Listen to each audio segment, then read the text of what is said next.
Asan yung kasama mo? Di lang nanutok ng baril, Asan yung kasama nun? Napapatayin kita. nagbanta pa. Ilabas mo yung doon na yun. Kuya, wala po dito, kuya. Patayin kaya kita. At nagpaputok ng baril ang lalaking ito sa isang tindahan sa Lucena, Quezon noong Sabado ng madaling araw.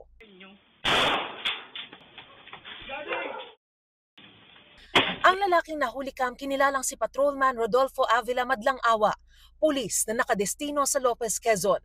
Batay sa investigasyon, lasing siya nang bumili ng yelo sa tindahan noon. Nang may iba pang customer na bumili, bigla niyang pinagbantaan at tinutukan ng baril. Kasunod ng insidenteng yan, isinuko siya ng kanyang kapatid sa presinto at ikinulong sa Lucena Custodial Facility. Simple lang po ma'am, mao ito, nalasing, hindi kayang kontrolin yung sarili niya nung mag-ano siya. This is really unforgivable, sabi nga ng ating Chief PNP. At yung mga ganitong klaseng pulis ay hindi dapat tumagal sa serbisyo po. Na-enquest na ang pulis para sa patong-patong na reklamo. Grave threats, unjust vexation, slight physical injury, illegal discharge of firearms, and alarms and scandal.